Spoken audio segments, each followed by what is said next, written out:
My freshman year of high school, I went through a period that I think most diabetics go through called burnout, Okay. where we basically stop taking care of ourselves because the load is just so much day after day after day. And so I went through that period totally alone. I was lying to my parents. I wasn't talking to any of my friends about it. And I would basically go to sleep with my blood sugar low and not correct for it and just be like, okay, if I pass away in my sleep, that's that. And that became a really scary thing. It all starts with a single question asked to an anonymous caller. What do you think happens when we die? And from there, the conversation goes in completely unexpected directions. Some speak with certainty, others with doubt. Some are still trying to make sense of it all. I'm Zach Ansell, and this is When We Die Talks, a podcast about death, meaning, and how that shapes the way we live. This podcast was born from my own fears around death and the need to talk about it. Thank you for being a part of this conversation. I'm glad you're here. Hey, welcome back or welcome here if this is your first time. This week's caller was diagnosed as a type 1 diabetic when they were 22 months old. They don't remember a version of life before this. They grew up managing something that, if it goes wrong in either direction, can genuinely kill them. Too low and the body starts shutting down.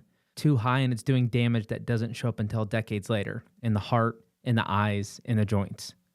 By freshman year of high school, they hit a wall, a kind of burnout that a lot of people managing chronic conditions know and don't talk about. Some nights they just go to sleep with dangerously low blood sugar and just not correct it. Not deciding to die, just too tired to keep fighting for themselves that day.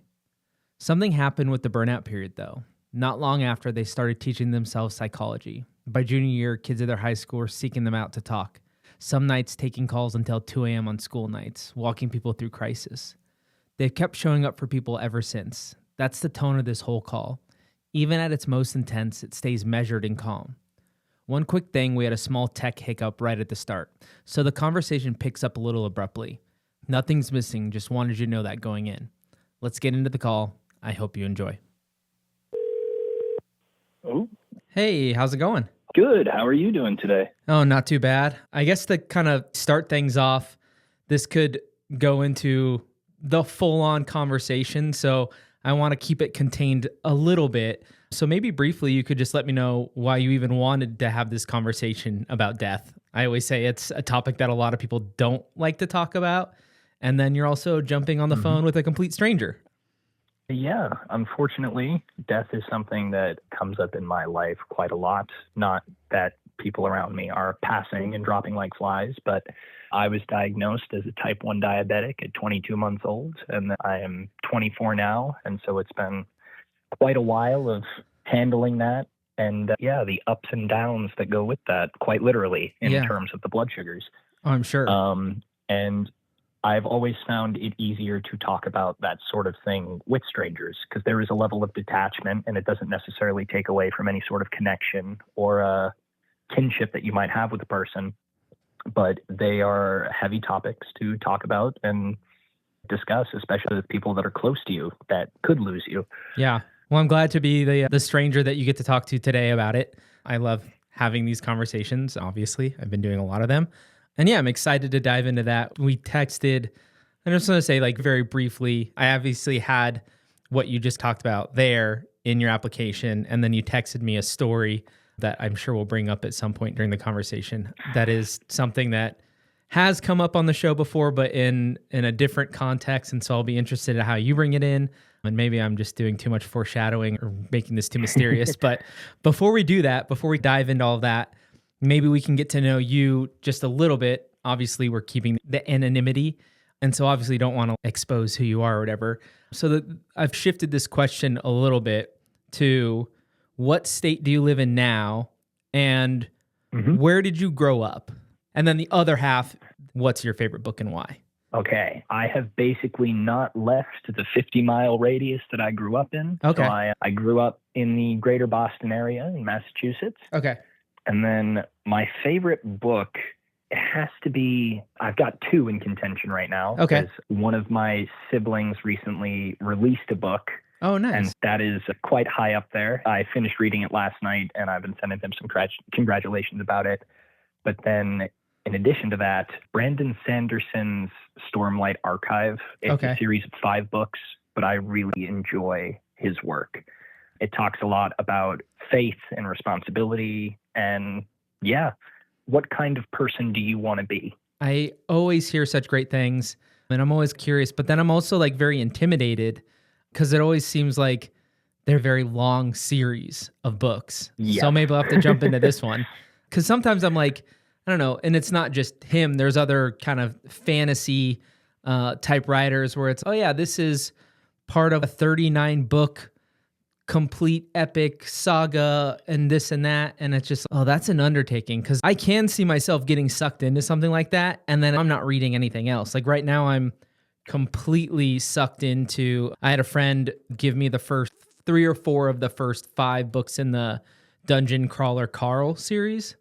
That's next on my list, actually. I haven't put it, I'm on the 5th one now. I started it, I don't know, I probably started it about 8, 9, 10 days ago, and I've just been reading it nonstop. And so that's my problem is I can get like so glued in and I'm like supposed to be reading the Iliad right now, but I don't know, this is way more fun. So I've just kind of like piques your interest. Exactly. So I've just kicked everything into the side. But yeah, I'll definitely have to check out Sanderson at some point because I've heard, wonderful things. He, as an author, also, obviously, it's not like I know the guy personally, but he has something on his website that talks about mental health. Oh, interesting. And for free, you can basically apply to this thing because one of the things about the Stormlight Archive is there is words of power that can be spoken, and that can, spoilers, but it can bond you with an entity. Okay. And so these oaths cannot be said to you. You have to feel the words instinctively. And so the coin itself has a QR code on the back that will bring you to mental health services. Oh, that's cool. And he's the only author that I have ever seen that for totally free, if you like, you can buy the coin, but if you're in a space where not financially, you can do that sort of thing. He will just send it to you. Oh, that's and he also awesome. sends a contract that basically says, if you are ever in need or if you ever need help, this is a pledge that I will reach out to someone. Oh, wow. That's amazing. That's super cool. Yeah. Love when you hear those stories versus the authors that we fall in love with, and then it's, and then they're just a shitty human. So it's good to really find some nice good people out turnaround. there. Yeah, totally. It's okay, cool. There are some good ones still out there. Yeah. Awesome. Yeah, thank you. Thank you for sharing all that. I love that, even just like that resource too at the end. That's super helpful, and it's stuff that comes up on the podcast for sure. But yeah, I guess we've gotten to know you a little bit, and now we can dive into the main part of the conversation and start with, what do you think happens when we die? So I've been thinking a lot about this question recently, and I think that I have 2 different answers. Okay. I think nothing, but at the same time, it depends upon how you carried yourself during life and what you did. Because the place that I work as a historical reenactor. So in my day-to-day, I am pretending to be someone that lived 250 years ago during the American Revolution. And these are people that didn't know that they would be parts of history or witness history. And even today, we know enough about them and their stories that we continue to tell these stories. And I think that can be said for anyone. If someone has passed and if you still have fond memories of them, it doesn't matter if they were good person, bad person, the other generations can profit by that example. I think, have you ever seen the movie Coco, the Pixar movie? So there's the scene where the old guy is laying down in that hammock and the last person on earth finally forgets him. Yeah. And that's when he goes away into the mist. And because I was raised Catholic growing up, I'm technically confirmed, but as time has gone on, I have had my own problems with most organized religion. But at the same time, I personally cannot deny the existence of some sort of higher power because we do live in a time in society where like science and everything is so pervasive. We have these answers to these questions that before were left up to faith. But at the same time, like you take a purely scientific example, if you start the universe at the Big Bang, all energy can neither be created or destroyed. And so where did the activation energy to start the Big Bang come from? I'm very much... That's the big question that I get stuck with. Totally. And I get that there are things from science that we prove and we have we have all these things, but there's also a lot of things with science that we're taking on faith through theory and this and that. And I am not a religious person, did not grow up religious. I think I've been to church, I don't know, 3 times in my life. But when I think about it, exactly, what you're talking about, when I think about the Big Bang, I'm like, there was nothing and then there was something. Is that really that much different than what a lot of religions say too, in a way?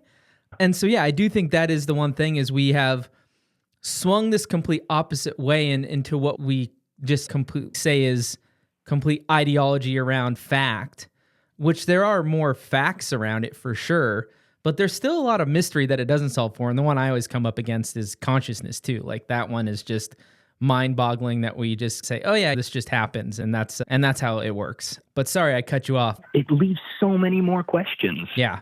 And that's another thing that the Sanderson books talk about in terms of gods. And I won't jump back into that whole wormhole, but I don't know. I'm a person that loves to read ancient history, modern history, just how did we come to be where we are? Yeah. And I struggle with certain things like creationist beliefs, but I do believe in evolution and that sort of thing. And I'm not trying to bash anyone else's thing. Yeah. Yeah. But at the same time, there are those things that we can't explain.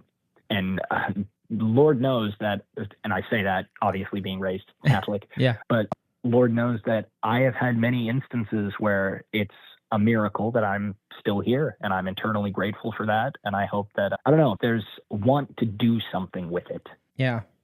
Do you happen to know anything about diabetes or anything like that? I don't. If it helps me to explain my perspective. Yeah. Because I'm like, we're going to definitely go down that rabbit hole for sure. I do have maybe one question before you jump there, just to clarify. So you said you had 2 ideas of what happens, and you said nothing, and it depends on how you were in this life or whatever. I'm doing a terrible job of paraphrasing. Is that the 2 ideas, or is there a second idea? I just want to make sure I don't miss anything on the path. But I do definitely want to talk about the diabetes aspect of this too, because I think it's very important for this conversation with you specifically. Yeah, so my reasoning for that is taking the science side of things. All of what we interpret from the world, if we are speaking from the purely scientific standpoint, is impulses in our brain. It's electrical signals. It is those ingrained pathways in our head that releases different neural chemicals. But at the same time, when we pass on, all of those things cease to function. Yep.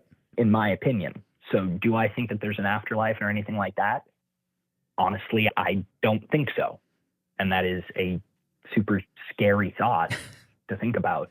That's why I'm here. But also at the end of the day. That's why we're doing this podcast right now. Yeah. But the thing for me and the way that I try to think about it when I live my life is, yes, I might not be able to see what happens, but if I could inspire people in my day-to-day life to be kinder to each other and to take care of each other, that is how I would live on. And I think that people can live on in both infamy and in glory. Yeah. I am going to say if, I don't know, 250 years from now, someone is acting out my life as like a podcaster, that poor person. Like we also live in a time now where stuff is so recorded. Like this podcast, hopefully stuff stays around for a while. That's true, yeah. But that is another way that we leave our mark for the people after us. You're right. Nobody's going to have to reenact me. I'm already acting it right now. Yeah. Oh, gosh. Oh, that's terrifying. But also, yes, terrifying, but also exciting, in my opinion, at least. Totally, yeah. It is cool that we are in a time where, actually, like you just said, it's cool and terrifying, but that we have way more record of who we are, at least who we present, but that's more than our grandparents had. It's more of who we are than what we have of a lot of people in history. So yeah, it is very interesting, but it also is, slightly terrifying. I'm like, now I'm seeing the video recording my face right now, and I'm like, oh God, fix your posture. Someone's going to be watching this 200 years from now. Don't worry about that kind of thing. No, I'm good. Be the authentic self. Totally. So yeah, sorry, I didn't mean to cut you off as you were going to dive into the diabetes aspect of this, but I just wanted to make sure I had that part figured out and jotted down in case we kind of revisit or go into any of that. But yeah, continue. Absolutely. Yeah, so I was diagnosed at 22 months old as a type 1 diabetic. For anyone listening that doesn't know what diabetes is, it is basically when the pancreas stops producing insulin, for type 1 at least. Type 2 is a little bit different. And insulin is the chemical in your body that basically allows sugar to enter your cells to produce energy. So if you are not receiving any insulin, your body will shift into a different form of metabolism where it will break down proteins in your body, producing lactic acid in your blood. And so before the discovery of artificial insulin, it was basically being told that you were diagnosed with a terminal illness. And they would be able to, I did some school projects on it when I was a kid. You would basically be given a hospital bed and were given a place to live out your final days painfully. Whoa. Can I, since you did some research, have you I'm just curious, like how long ago, you off. So, like how long ago was it being misdiagnosed as a terminal disease? Sorry. Oh, I'm not actually sure when the discovery of artificial insulin was. Like within the last 100 years? Probably within the last 100 years. Diabetes has been around for forever. Yeah, totally. There's anecdotes of a Native American chieftain noticed that certain members of his tribe, when they would use the bathroom, ants would go and drown themselves in their urine because the sugar content was so high. Interesting. I just think back in 1773, which is the timeline that I do for my day job, they called it the pissing disease. Because when a diabetic's blood sugar is too high, the body is looking for excess ways to get rid of that excess sugar. And so extreme thirst and frequent urination is one of the symptoms of high blood sugar. Interesting. I just always think that's the other fascinating, and it plays into what we were just talking about, like this being recorded and like being able to capture who we are a little bit better. But the fact that there's things that we have discovered in the last like 100 years, where 100 years ago, you might have been diagnosed with a terminal disease and been like, all right, good luck, have fun, which is wild. I am so fortunate to be born in the generation that I was extremely fortunate to be born to the parents that I was born to, because I wasn't able to communicate that there was anything wrong with me. Yeah, totally. Like I said, I was less than 2 years old when I was diagnosed. And the only reason that my parents knew anything was because I had an aunt who was a nurse. And I was frequently asking for just more to drink. I was running through diapers like nobody's business. And then when I started losing weight, my aunt said, take him to the hospital. And that's how I got my diagnosis. And at that point, it's not like it happened at 22 months. You were just always, right? So it's the kind of thing where someone is type 1 specifically is genetic. Type 2 is the kind that can happen through lifestyle choices and things like that. But it can also be genetic. But it can manifest for different people at different times. So I was diagnosed extremely early. And honestly, I consider myself one of the lucky ones in some regards, because I didn't have to make any big lifestyle choices. Oh yeah, like, it was just already there on this lifestyle. Yeah, exactly.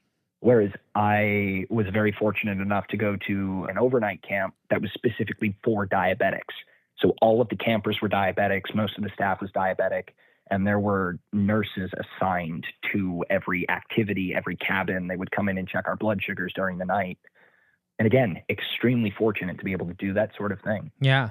Through that camp, I also met people that were diagnosed like in high school or college, where they were able to just do whatever they wanted. And then there was this massive lifestyle shift where you are told, if you mess up, you could die. So diabetes itself is like a balancing act. And the big danger is low blood sugar. When a diabetic's blood sugar goes too low, or any person's for that matter, there's literally not enough sugar in your body to continue normal functioning. And it's all like a range. A target number for a diabetic is 120. Normal people typically sit around 80 or 90. But anything below 70 is considered low. If a diabetic goes below 56, then they can have a seizure and potentially even fall into a coma. Oh, God. And so sugar needs to be taken. It could be juice, it could be fruit snacks, whatever it is. But if that doesn't happen, then you're not waking up. Yeah, so that is a huge responsibility. Yeah. And then one of the reasons that I hesitated when I said I considered myself one of the lucky ones for being diagnosed so early is that high blood sugar is not as dangerous short term. You still can pass out. but what it's doing is burning the wick at the other end of the candle. Okay. And this is where one of the reasons that I wanted to talk today, because I was diagnosed at 22 months, I'm already at 24 starting to feel some of the complications of long-term high blood sugar. Like I have extremely achy joints. My eyesight kind of keeps getting worse and worse. And diabetics later on in life are very prone to silent heart attacks and Alzheimer's, which is super scary to think about. Yeah. Yeah, those are, I feel like Alzheimer's is one of those ones. I don't want to classify things, I'm not here to rank things, but that feels like one of the worst ways to go. I wholeheartedly agree. Yeah. I was very fortunate enough to have a very close-knit group of family on my mom's side. But growing up, she was the youngest of, I think it's 5 brothers and sisters. Okay. And so I grew up going to a lot of nursing homes of like her aunts, her uncles, and I've lost 2 uncles myself for various reasons. Is any of this related to diabetes? No. Okay. But the Alzheimer's was something that me and my little brother saw very early on in some of our aunts and uncles, or my great aunts and uncles. Yeah. Because we would go to the nursing home and visit them. Yeah. And they wouldn't remember us. Ugh. And they wouldn't remember my mom. Oh, that's so brutal. Yeah. And I had my mom a few months ago had something called a transient amnesia episode. Okay. Where she woke up one morning and looked at my dad and he didn't really know what was going on. And he was like, okay, do you know what year it is? Yes. Do you know who the president is? Unfortunately. Do you know what we did last week? And we had gone to see the solstice in, I think it was Virginia. Okay. And she had absolutely no memory of it. Whoa. Like we had the glasses, we had everything, and she could not remember the entire week-long vacation. Whoa. And thankfully, nothing like that has happened since. But I've made choices to stay close to home because I value my parents quite a lot. Yeah. And I want to make sure that I can spend as much time with them as I can while they're still here. Yeah, then it makes even more sense why you've stayed in the area all your life, for sure. And I think right here I want to say, if I ever ask anything that you don't want to talk about, that's totally fine. I like to tell people that I am an open book. You just got to flip to the table of contents and tell me which page you want to open to. Okay, hopefully I can find the right pages. And so you say at 24, you're already feeling these complications. Like, this isn't a terminal diagnosis, but like, what is life expectancy? And is it just because there's so many different factors of like when you get diagnosed and like treatment and this and that? I think that goes with every single disease that anybody can have, or illness or whatever it is. But is that something that you are cognizant of? I think that's part of your application, is you've thought about death your entire life because this is a thing hanging over your head. And I know that you said if you don't manage it well, you can go into a coma, you can all these things. And so is it that is the concern? Or is there like a shortened life expectancy that's a concern? And I'm sure we already know one of them is a concern. If there's a shortened life expectancy, then it's just both. There is not necessarily a hard date of, hey, this is when stuff's going to get real bad. Yeah. But that also for me is equally as scary. Yeah. Because there are many things that can make a blood sugar fluctuate. Like stress and adrenaline can make my blood sugar rise. And like finances and stuff like that are, I don't want to say shaky right now, but we live in a pretty expensive time period, especially me living in Massachusetts. I'm pretty sure that's one of the, aside from like New York and California, kind of it's up there. Yep. And so there are decisions that I have to make in order to make sure that I can buy food if like I start to go low. But like when I'm at work and stuff like that, there are times that I have to leave work due to my diabetes, because when my blood sugar goes too high, I am in quite a large amount of pain. And I can't speak for every diabetic out there. Yeah. But like I'm going through it, but also, and is that what else can be done? Just to try to understand more, like you mentioned, like you're starting to feel it more in your joints and this and that. Like when you say you're in extreme pain, what is going on? Yeah, when a blood sugar goes high, like I said, it is typically because there's not enough insulin in the body in order to break down the sugars that are in your blood. Yeah. So what ends up happening is that the sugar will stay in your blood.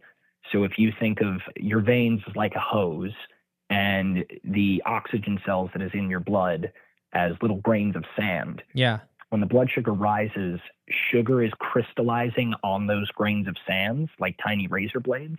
Oh, fun. And your veins aren't going to get bigger to accommodate that. Yeah. So as it goes through your body, it's basically creating scar tissue and messing up all the insides, Okay. which is why we're type 1 diabetics later on in life are so prone to silent heart attacks, is because all of that blood is circulating through the heart. Okay. And so eventually there is so much scar tissue there that you will not be able to feel the heart attack happen until you're already on the floor. Oof. Yeah, that's terrifying. Yeah. And like low blood sugar, like I said, I looked it up one time because I wasn't entirely sure, but there typically has to be a trigger for the seizure or the coma or whatever happens. Okay. I have been so low that my glucometer has stopped giving me numbers and has basically said you are below what the meter can actually identify. Thankfully, I have never seized or needed glucagon or anything like that, and I'm knocking on some wood right now. Yeah. But there was a situation the other day where I'd mentioned to you when we were talking that I'm in a production of The Crucible right now. And during the show, my blood sugar goes up because of adrenaline. But as soon as the show ends, I will start to crash because all that adrenaline goes through my system. Yeah. So I had gone out after a show with some of the people in the cast, and I was just sitting there at the table, and I started feeling funny. And I was like, oh, crap. So it's the kind of thing where some people are comfortable talking about it, but I was sitting there at the table trying to do all this mental math of, okay, how long do I have? How much sugar is available? And I ended up just ordering a soda from the bartender and everything. But there is so much extra mental math that goes into just the day-to-day living. Yeah, there's mental gymnastics all the time. Yeah. So, there is no rest or reprieve. So I guess that kind of jumps into a very interesting thing of, I don't know, I have, and this is not, I don't really like bringing up other callers on calls because that's not what this is about. But recently I have talked to someone who has a terminal diagnosis. I have another friend that I interviewed very early on in the podcast who has ALS. And so I know that we're talking about something different, but we are talking about something that impacts your day-to-day life. And yes, what one of the callers was talking about was how people then just tell them, oh, well, you should just rest. And I'm not necessarily saying that you get the same thing, but I'm sure to some extent it's, if these things bother you, then why are you doing the Crucible? Or why are you doing this or doing that? And I feel like from my perspective, I'm like, well, you got to live your life, right? You're just going to hole up in a bubble. But I am curious about those kind of things. Like, how do you have this diagnosis?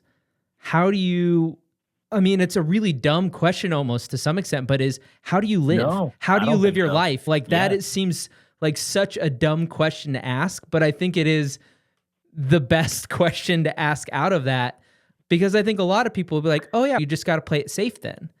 This is going to sound maybe not morbid, but it's something that I came to terms with in myself for a while. And I think it's one of the reasons that it's easier for me to talk about it with strangers rather than like my friends and the people around me. Yeah. Is the fact that I'm not really living for myself. And I know that sounds maybe bad to some, but no, I am here for my parents. I'm here for my brother. I am here for my friends. And I am here for the connections that I could potentially make down the line. That is what gives me hope, because the day-to-day sucks. There is no way of sugarcoating it, to be slightly jokey. And it's, I think, one of the reasons that I do theater and I do these other sorts of things is because I think one of the best things that we can do as humans is to make people feel things. And to tell these stories and to give messages. And I think that's one of the reasons that I love The Egg so much. That short story by Andy Weir that I had mentioned before. Yeah. I don't think you've mentioned it yet For those on the call, but yes, this is a thing that I mentioned early on and kind of teased that we texted about a little bit before. Yeah. So I do not remember the first time I saw that short story, but I do remember that after I saw it, I was like, okay, if I could come up with my own religion, damn, that's it. It's a pretty cool idea. Because at the end of the day, we all still have our individual tendencies, but at the same time, I don't think that there is many excuses to be inherently unkind to other people. Yeah. I have a deep love and interest in psychology, and I'm constantly trying to think, okay, why has this person made this decision? What events in their life had led them up to feeling this way or acting this way? Yeah. And are they doing it out of ignorance? Are they doing it out of taught hate? And there is only one way to break that cycle, and it's to be able to teach the opposite. Yeah. Yeah. There's I don't know, this came up recently, but the whole David Foster Wallace, This Is Water. Have you read that? I don't know if I have. It's been a while since I've read it, but there's specifically a part in it where he talks about someone cutting you off in traffic and how there's that just like surge of anger and spite and hate and all these things because this person deliberately cut you off and was doing all these malicious things to you and they're a terrible person and this and that and blah, blah, blah. And what he talks about is you have no idea what's going on in that person's life. Maybe they're rushing to the hospital because their parent's dying, or maybe they got fired and they're distracted. Like there's so many things going on, and we do make so much of it about ourselves. And I don't know, there's some times where I've said this to some friends and they've been kind of like, well, then you're just kind of like letting people off responsibility. And I was like, well, it's not my job to police people. And so I try to go around with the mindset of, I don't know what they've been through. And if they are just one of those people that are a complete asshole and this and that and whatever, I think you can still peel back the layers and be like, hey, you know what? There's something at some point in their life that contributed to this, that started that story. And I can have compassion and say, man, that's really shitty that they had to go through this thing without even knowing what it is. And I think I would not consider myself an optimist. I would not consider myself a pessimist either. I would consider myself, I think it's always the joke of, oh yeah, I'm not an optimist. I'm not a pessimist. I'm a realist. But I think a realist, I don't know, for whatever reason why it feels like a joke to everyone, but realist, that is a thing. Like you can just see the world as it is. No, I wholeheartedly agree with you on this point. And so I'm like, I don't know. And it feels like an optimistic spin on it, but yeah, it's just easier for me to navigate the world in that way and saying, hey, you know, I have no idea what that person's going through. I don't need to make everything about me because it's not. And and it is hard to do that in a sense that so hard. We only know our experience. That's how this works. Day in and day out. It's me and my brain. And maybe that gets into a deeper conversation about what's actually going on. But like my experience is all I know of the world. And presumably, unless, well, I mean, I guess it still falls in line with the egg. Because I think if it was the egg, then we're the same person. We are just experiencing it at different places and different times to some extent. But yeah, it's everybody's having it's that word, I think it's sonder. And I'm going to butcher the definition, but it's like the realization that like everybody else is having their like own... living their own individual life. Exactly. Yeah. I love that word. It's like when I saw that, I was like, oh man, this is a word that everybody should know. Sorry, I just rambled for a long time. Maybe you should take over for a second if anything came up there. I was going to say, apologies for my silence. I gesture a lot when I listen. So phone calls are a little bit difficult for me at times. But that's okay. Yeah, I completely follow you. One of the reasons that I think I am the way that I am is that my freshman year of high school, I went through a period that I think most diabetics go through called burnout. Okay. Where we basically stop taking care of ourselves because the load is just so much day after day after day. Yeah. And so I went through that period totally alone. I was lying to my parents. I wasn't talking to any of my friends about it.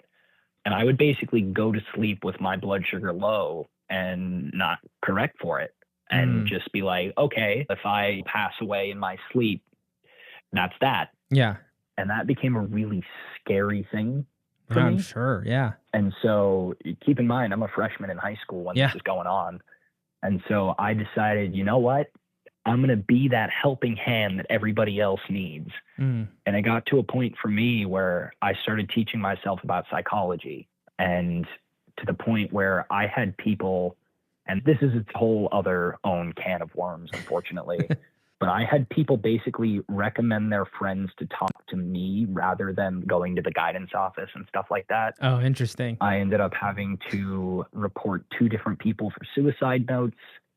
There was something that happened where I had to basically check somebody into crisis, and then crisis evaluated them, and they let them go, essentially. And then I had to go to school and do performances with that person for another year. And then even the year after that, there was a kid in one of my classes who said, hey, I need a place to crash for the weekend. And God bless my parents. They were wonderful. They let this kid come to our house. And he stayed for the weekend, and then he stayed for the week. And then my parents said, okay, how do we do this officially? And so he became my legal foster brother. Whoa. And then, yeah, it would have been, because something happened, and then he didn't talk. He gave me the cold shoulder for 6 months in my own house during the quarantine, during COVID. Oh, that sucks. And yeah. And so this is something that I'm still getting over today, but it made me really think about how, wow, some people, even when help is being offered, some people don't take to it. Yeah. But at the same time, that isn't something that you can hold yourself accountable for. No. Yeah. All you can do is be the best person that you can and hope that affects other people in a positive light. Yeah. Did you ever, it's different, although now I can't remember the show that well, but did you ever see the show Sex Education? I did not. It's kind of reminded me of that show a little bit, because it was like his mom was like, she was like a sex therapist, but then he was basically like holding therapy sessions at school for all the kids who were like, didn't want to go talk to an adult about stuff. So it sounds like that's what you were doing a little bit. Oh yeah. My high school did 3 plays a year. It was one of the reasons that I was so involved. So after school got out, I would go to rehearsals. I would go home and do my homework. I'd play video games for a little bit. And then my parents had a strict bedtime for me and my brother, but from basically 11 p.m. to 2 a.m., I could be up 3 nights a week talking to people. Whoa. About their mental health issues. Dang, that's crazy. And a lot of those people I don't talk to this day. And it doesn't necessarily make me regret any of that time. Yeah. But it's weird. It's weird to think about. And this was all, I mean, I think this is always really the fascinating thing. And again, I'm not trying to lump you in with other people that I've talked to, but it's when people are in difficult situations. And like you said, you went through this like burnout period where you were like, yeah, it wasn't like you were saying, I'm done, but if it takes me, then okay, like I'm done. Yeah, I'm tired. I'm over this. I'm frustrated. This is really challenging, difficult, all these things.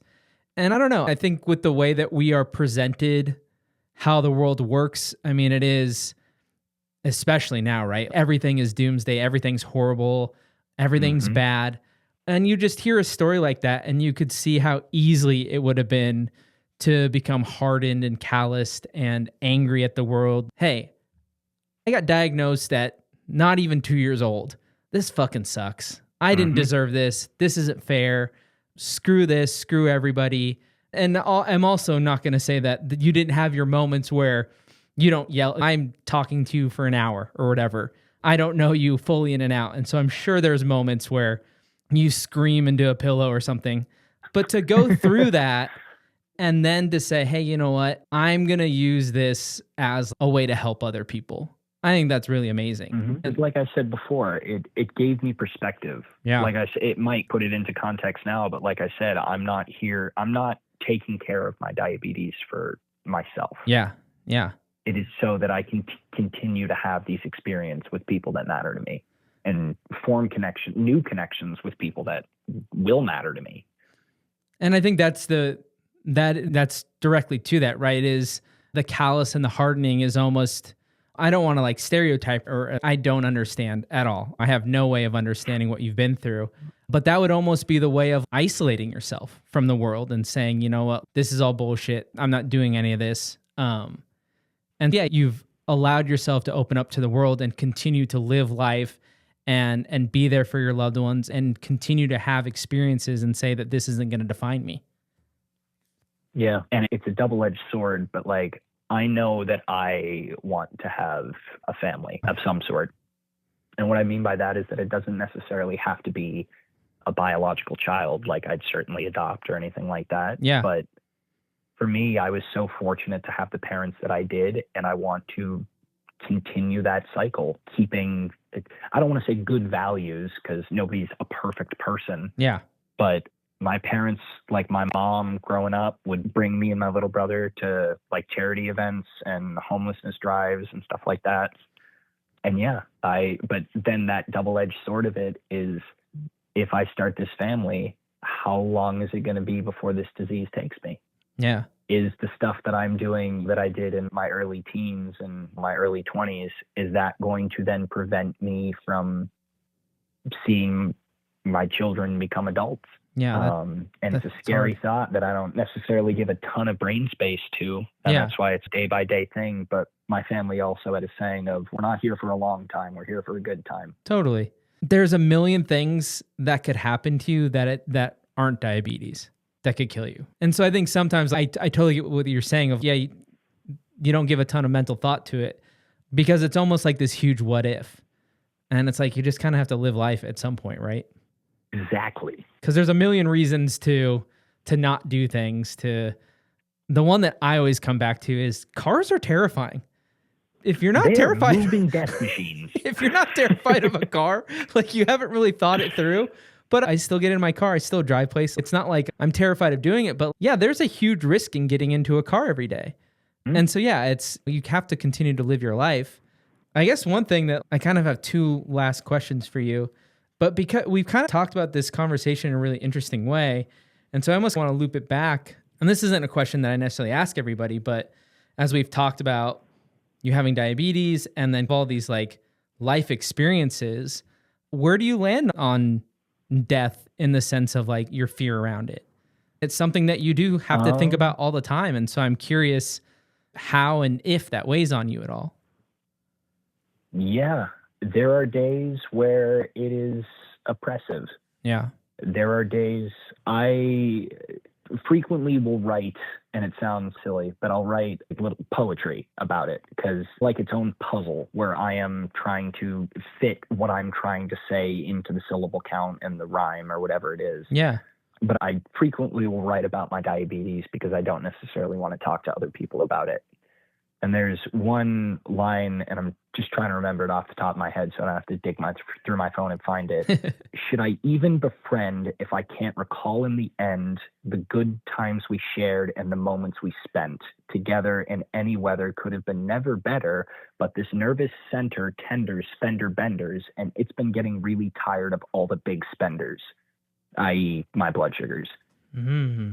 There are times where it's like, should I even try to form this connection with this person? Yeah. If it's just gonna go poof. But then there is that flip side of it of, what do you have to lose? Yeah. Yeah. You're just gonna live in a hole your entire life. Exactly. That's no way to live, in my opinion, at least. Yeah. And I think that's one of the things that like, I have so many friends who are like, I'm too afraid to listen to your podcast because I'm afraid of death. And it's that message right there that I think there is this huge, because we live in such a death-phobic culture, it's that right there that it's, if you're not looking at it, there's a lot of complacency that comes along with, I have forever. Even though deep down we know we don't, but it's like when I don't at least think about it, I mean, I don't even think you have to think about it every day, but like maybe if you just sat down and thought about it like once a week. And it's always the people that are so intimately, I don't know, I would say almost intimately friendly with death. It's those people that I feel like have such an awareness of that very fine line between life and death and how important it is to take advantage of this. Yeah, because when my blood sugar is going low, I'll say to people, there are different degrees to my blood sugar going low. There's the, my body is going into a shock response. What do I do? Okay, it's just low blood sugar. And then I just have to constantly remind myself, you'll be okay, you'll be okay, you'll be okay, you'll be okay. You've gone through this before. But if I drop below a certain level, I will just start crying because my brain has gone into a panic response. Yeah. And like I said, I've been very fortunate enough to the point where I have not lost consciousness due to low blood sugar. Yeah. I've never had to be hospitalized for it. But like in those moments of, okay, is this it? When did you last speak to mom and dad? When did you last speak to your brother? When did you last, is this it? Yeah. So it's spooky. And then to come out of that feeling and then just be back at work. Yeah, back to like quote unquote normal again, like nothing's happened. Exactly. Yeah, that's got to be wild. It's what a swing of emotions is maybe not even the right word, but just like a swing of extremes of existence in some ways. Mm-hmm. Yeah, wow. So I've always found small talk to be difficult. Right there with you. I love to listen to other people. I love to be present for the conversation. But unless there's like a directive, like this sort of thing where we're talking about death, or if we get into some of the deeper topics, like I don't contribute a lot to conversation. Yeah, I'm right there with you. Yeah, it's mostly like jokes and stuff like that. Yeah. Because at the end of the day, for me, this little stuff doesn't matter. Yeah. In the grand scheme of things, it really doesn't matter. Totally. Well, I have one last question for you. What's one thing you still want to experience in this lifetime? I think it goes back to what I said before, but if I do have a family, I want to see my kids graduate high school. I knew when I was asking it, I was like, I feel like this is going to go back to the family and having kids. I could feel the want or the desire to have that family. Like I could just tell through the phone that how important that is to you. Yeah. Because for me, like secondary education and stuff like that, college, you can feel how you want to feel about that. But at the end of the day, high school in the American culture is that big, are you going to become an adult? Yeah. That's that. Okay, now it's time where you might move away, you might go to school, you might do this or that. Yeah. And that's also when your job as a parent is, all right, I'm a little bit more hands off now. Yeah. I can't tell you exactly what to do. And I can only hope that you can come to me when you are in trouble. And I hope that I have done my job as a parent to be able to let you feel comfortable in coming to me with what you need. Yeah, God, that's got to be so terrifying, right? Like, I don't have kids, but I think about, yeah, that's got to be such a hard thing for parents to do. So, yeah, more power to the ones that can do that. Exactly. I want to thank you so much for being willing to do this. Again, I've heard similar things about how it is easier to have these conversations with a stranger. And I think at first I was like, that's crazy. What are you talking about? And I think part of it's because I know who I am. I'm like, I'm just some random person who just is trying to talk to people about death.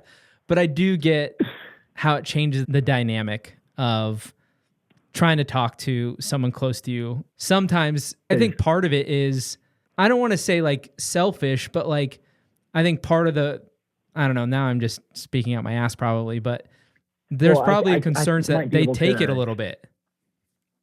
Yes, they certainly do. One of the things and I know that we're trying to wrap up here, but like one of the things with my diabetes is that I have a device in my arm that will take my blood sugar every 5 minutes and send it to my phone.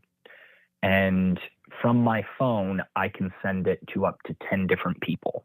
Okay. So I have a group chat with some of my closest friends for if my blood sugar goes down below a certain point, they will reach out to me to make sure that I'm okay. And it will wake them up at 3 a.m. in the morning.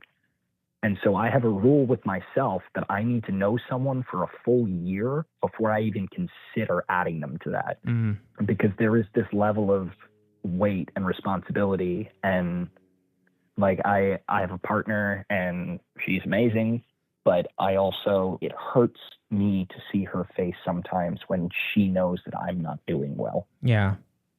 because there is this powerlessness. And so that's why, for me at least, it's easier to talk to strangers about this stuff. Yeah. Because you don't have to bear that mental load. You're not around me all the time. Yeah. And I think we're just in a culture of, it's like the equation is there's a problem, fix it.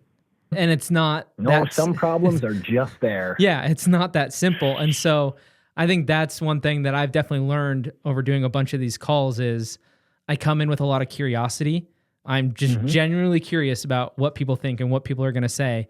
And now the conversations have, a lot of them, like this one, we talked about what you think happens when we die for about 10 minutes. And then we went off and talked about diabetes and all these things about life. But so just like I stay curious. And then the other thing I know is I'm not going to fix anything for you. I'm not going to come in and be like, hey, guess what?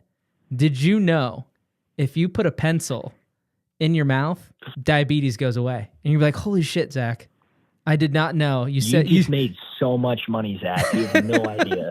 I know I'm not going to come in and fix people's problems. And, and so it's just, and I think that's with the people that are closest to us. And it's not their fault, right? It's just, they care about us. Nope. They want to help. They want to do things. And it's hard being powerless and seeing a loved one in pain and not being able to do anything. I also want to say, it's not like I don't care about you. Like I want you to do well. I want you, I don't know, like whether this podcast, I don't know, becomes something or not. I hope, I don't know how soon you're wanting to have kids, but I hope down the road, I just get a random message from you someday and you're like, I had a kid and yeah, I'm so happy. I do care about the people that I talk to and I genuinely want people to do well. It's not like I don't care. I just know that I can't fix anything. And I think that, yeah, but I think that is an extremely admirable trait, because there are some people in this world that don't care about strangers.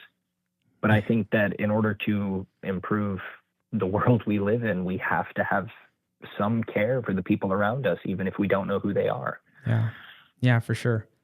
I don't know how we got there at the end, but I feel like that's just like a beautiful note for us to end on. But yeah, thank you so much for being willing to do this. I had so much fun chatting with you. Yeah, likewise. Thanks for having me. Yeah, I'm glad that it worked out. And like I said, when you have your first kid, I want to hear about it. Some way, somehow, you got to let me know. I'll do my best. Leave a review on the podcast. Perfect. That sounds great. Yeah, I hope you have a good rest of your day and take care. Thank you. You too. All right, bye. Bye. The caller told me it's easier to talk about this with strangers than with people closest to them. Not because strangers care less, but because the people who love you have to carry what you tell them, and a stranger on the phone doesn't. That's become a huge reason this show exists, if I'm honest. Not because death needs a podcast, because some things are just easier to say to a stranger on the phone. This caller has spent their whole life running kind of math the rest of us don't have to do. Not living for themselves, they said, plainly, like it was just a fact about the weather. Living for their parents, their brother, their friends, the people they haven't met yet. And in the same conversation, refusing to live small because of it. Those two things sound like they should cancel each other out. Somehow they don't. We continue full steam ahead towards some big milestones for the project, as I've mentioned numerous times. It has me thinking hard about where this whole thing goes from here. Not the calls themselves, those still feel exactly right. More the shape of everything else around them. What needs to change? What needs to get cut? And is there anything missing? Things that need to be added? I certainly don't have it figured out yet, and maybe never will, but you will certainly be the first to know if I do. More soon. I'll see you next week. When We Die talks exist because people have stories worth telling, and most of them never get told in a way that lasts. Mnemosiny is my attempt to do something about that. It actually started with a guest from this show, and after his interview, he told me how much it meant to have something he could share with the people in his life. So he didn't have to keep repeating himself, and so nothing got lost over time. I couldn't stop thinking about how many people have a version of that. Honestly, all of us do. All of us have a life worth capturing, and people who love us and would give anything to hear it told. Mnemosiny is a guided conversation with me where we capture someone's life in their own words, where they come from, what made them who they are, and the stories they want people they love to know. The recording is yours, private, personal, something you can share with anyone you want. If someone came to mind just now, even if it was yourself, that's probably worth paying attention to. You can learn more at nemosine.com. That's NEMOSENE.com. Thanks for listening to this episode of When We Die Talks. These conversations don't offer answers, but they do open space. Space to reflect, to feel less alone, and maybe to see things a little bit differently than before.